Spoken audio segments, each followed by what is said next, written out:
Cordoba. We spoke about Seville and the surrounding. Today we're talking about, inshallah ta'ala, the last, which is Granada. بسم الله الرحمن الرحيم الحمد لله رب العالمين وأفضل الصلاة والتسليم على سيدنا محمد الصادق الوعد الأمين وعلى آله وصحبه ومن تبعهم بإحسان ودعا بدعوتهم إلى يوم الدين وبعد. So alhamdulillah, we spoke about Musa bin Nusayr and his student Tariq bin Ziyad and the beautiful conquest that took place in 711 till 711 until all the way to 1031. We could say from 711 to 1031 it was the most wonderful time for the Muslims in Spain, because this is when Muslim flourished, Islam in Spain flourished. So many people in this 300 years or so embraced Islam. We're talking about people who were actually dying for Islam. They have everything, in Spain. They have the fresh water, the vegetation, the fruits and everything, and beautiful places. But what they didn't have was Islam and Iman. They were thirsty for Iman, they were thirsty for Islam, and they found, and mashallah, the people who went there, those 12 to 30,000 Muslims that migrated in the very beginning of the first 5 or 6 years, they were very pious people. They didn't want dunya, they want deen. And they were all were da'i. Every one of them were da'i. And because of this, alhamdulillah, as I said to you before, vast majority of them within the first 4 to 5 years, they embraced Islam. So alhamdulillah, from 711 to 1031, it was the Umayyad dynasty, as you remember. No one called themselves Khalifa. They all were governors, wali, and then the first Amir was Abdurrahman al-Dakhil in 756, and then from his lineage comes Abdurrahman III al-Nasir, Abdurrahman al-Nasir lidinillah. He was the first person to call himself Khalif because the Abbasid Khilafah came to an end. Moving on to 1031 till 1086, this was the most difficult time. This was the most difficult time because the leadership, the independent leadership, it was called Muluk al-Tawaif. In English, we will translate as petty kings. Everyone wanted to be a ruler now. And the Arabs within themselves, the Berbers and the Banu Ka'ab and Banu Kilab, and within themselves they started arguing and fighting, and then they divided into Muluk al-Tawaif, petty kings. And because every city had independent rulers, that didn't help the Muslim to unite. And this is what basically made the Christians very strong. And so this was a very bad time from 55. This 55 years was the most difficult years for the Muslims in Spain. So a group from Morocco, their name was Al-Murabitun. They decided that we have to unite everyone, because if we don't, then we will lose Spain. So alhamdulillah, they went to Spain, and they entered Spain, and we're talking about 1146 to 1230. They controlled. The Muwahidun said, now we could do it better. So they came, and they fought against the Murabitun. They took over. But when the Murabitun and Muwahidun, they started fighting one another, the Christian powers rise even more. And I mentioned this earlier as well. So there was a man called Muhammad ibn al-Ahmar. Muhammad ibn al-Ahmar, their family lineage goes all the way to Al-Qahtan. And Al-Qahtan, and so as you know, the Qahtaniyun and the Adnaniyun, they are the Aus and Khazraj who helped the Prophet ﷺ. They are the Ansar. So the very good family. Muhammad ibn al-Ahmar came with this idea that we need to, we don't have any more cities there. Every single Islamic city is gone now. Qurtuba has fallen, Seville has fallen, and all the other surroundings, is gone. Only 2 cities we have left now, Granada and Malaga. So they came with the plan with the Christians. We're not going to fight you. We're not going to do nothing to you. You take over all the cities, but we Muslims are large numbers. We can't all migrate anyway. Give us Granada, and you could have all the other cities. So the Christians, they came with this idea, fine, give us Seville, because Seville was still under the Muslims as well. Help me to get Seville then. I want Seville. He said, okay, I'll help you. Now, a lot of people, they don't like this. How could the Muslim turn against their own Muslim brothers? But you see, he looked at the bigger picture, Muhammad ibn al-Ahmar and his family. They are called the Nasrid family. Remember, we already spoke about Al-Umayyah, we talked about Murabitun, we spoke about Al-Muwahidun. Now, the last dynasty called the Banu Nasr, or Banu al-Ahmar, or Al-Nasriya, the Nasrid dynasty. He thought, we're going to lose everything. We have already lost everything. Now the Muslim, where do they go? They can't all migrate to North Africa, and a lot of people have been killed by that time as well. So he said that, we will give you guys tax. All this time, the Muslims were getting tax from the Christians. Now the Muslim has to give it to them because they are in the majority now. So they said that, that's okay, it's a good idea. If you give us tax, you could have Granada. So for 200 years, alhamdulillah, the Muslim on the way to Granada flourished. Remember I said about Qurtuba. The Qurtuba was the most advanced city in the whole world. Well, towards the end, Granada was the most advanced cities in the whole world as well. So mashallah, wherever the Muslim they go, they change the mentality of the people, the ideas. They build madrasas and maktabs, and Muslims, they don't go to destroy. People, whenever go to any city, they destroy everything. Whatever Muslim will read the history, they build. That's the difference between our futuhat, our conquest, and other people's conquest. People go, they destroy everything.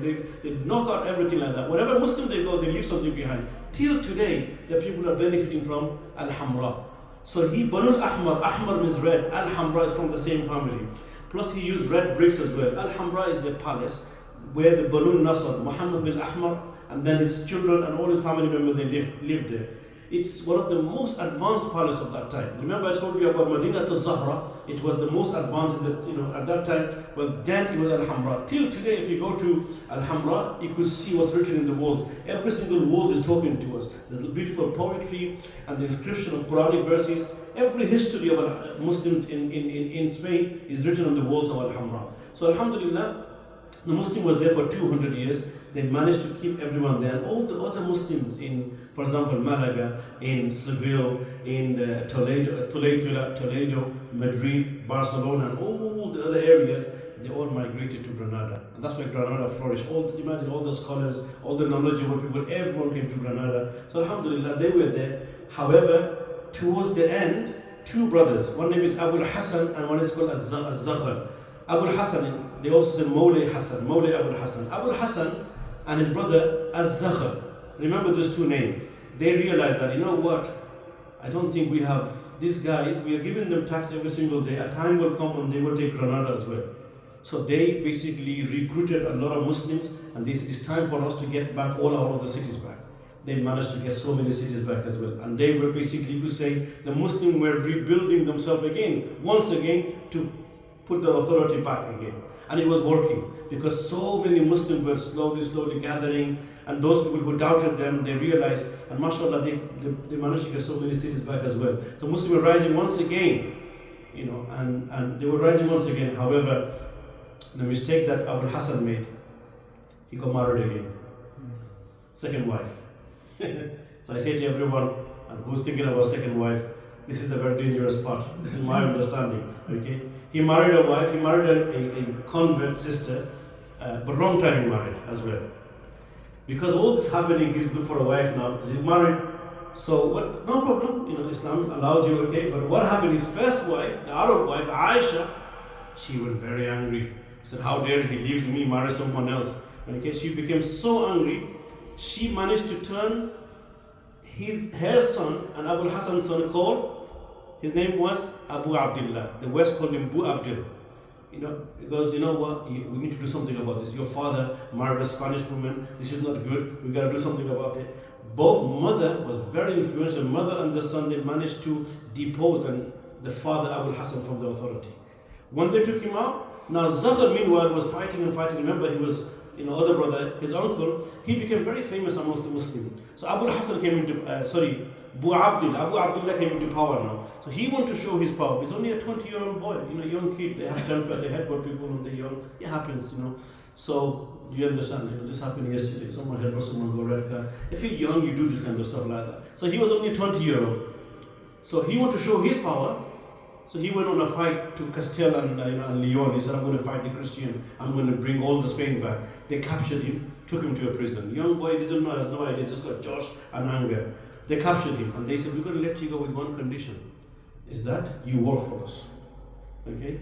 Otherwise you're dead. We're going to kill you like that." So they let him go. He comes back and he realized that his uncle is in power now. Az-Zaghar, he has taken over Granada and Malaga. So the Christians, they said, "We're going to take over Malaga. Yeah? And you, young boy, you have to somehow remove your uncle from the power." He managed to remove his uncle from the power.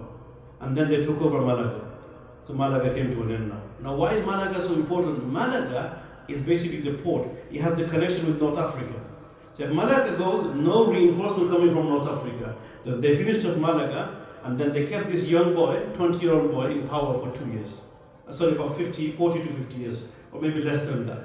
Yes? And then this young boy was in power, 7 years. 7 years, not even 7 years in power. After that, they said to this young boy, "Give us back the Granada as well now." He said, "Hang on, we had this gentleman agreement that as long as I'm in power of Granada, Granada is mine." He said, No. we want Granada now, give us the key. It was the worst day for the Muslims. He had to bring the key and gave the key, and the whole Granada was gone as well. Remember, because if Malaga was still there, then they couldn't have taken over Granada, because reinforcements coming from, even the Ottomans were trying to help as well. Reinforcements were on the way, but Malaga was gone, they couldn't enter. So then this young boy, Abu Abdullah, when he gave the key, he turned around, and today they have an area called Abu Abdul's place. He turned around, he cried. His mother Aisha was there. He said, "What's the point of crying, my son, for a country that you could not defend? Don't cry like a woman for a country that you couldn't defend like a man." You probably heard this. She's probably said that, or I don't know, but that's not really popular. And then the Muslim, they moved to a nearby area called Pampanera in Spanish. They went to a mountain area. They lived there for a couple of years. When Abu Abdullah, he gave the key, he did say that you're going to leave the Muslims alone, the men and the women. You're going to leave our madrasas alone, masjid alone, don't touch them. But one by one, within the 2 years, all the conditions were all ignored, and the Muslims were killed. They were forced to pay to show that they are not Muslim. Madrasas were all closed down, every single one of them. Today, not a single madrasa that you could see the madrasas, but it's a museum now. All masjids were shut down, all the Islamic universities were shut down, and all the books were burnt as well. And then the Muslims were forced to accept Christianity, and many of them, alhamdulillah, they managed to migrate to North Africa, and that happened in 1492. Muslim entered 711, 1492 the key was given, another 3 or 4 years. Approximately, they stayed there. So approximately 800 years of dynasty came to an end, and I don't want to blame the second marriage, but that's how towards the end that happened. It's because, of all the reasons that I mentioned. This is the history of the Umayyad, the Murabitun, the Muwahidun, and the Banu Nasr. Now, next Thursday, I'm going to talk about the asbab of Zawal and Urwaj, the reason why the Muslims flourished and how they declined. We'll talk about this next Thursday, inshallah.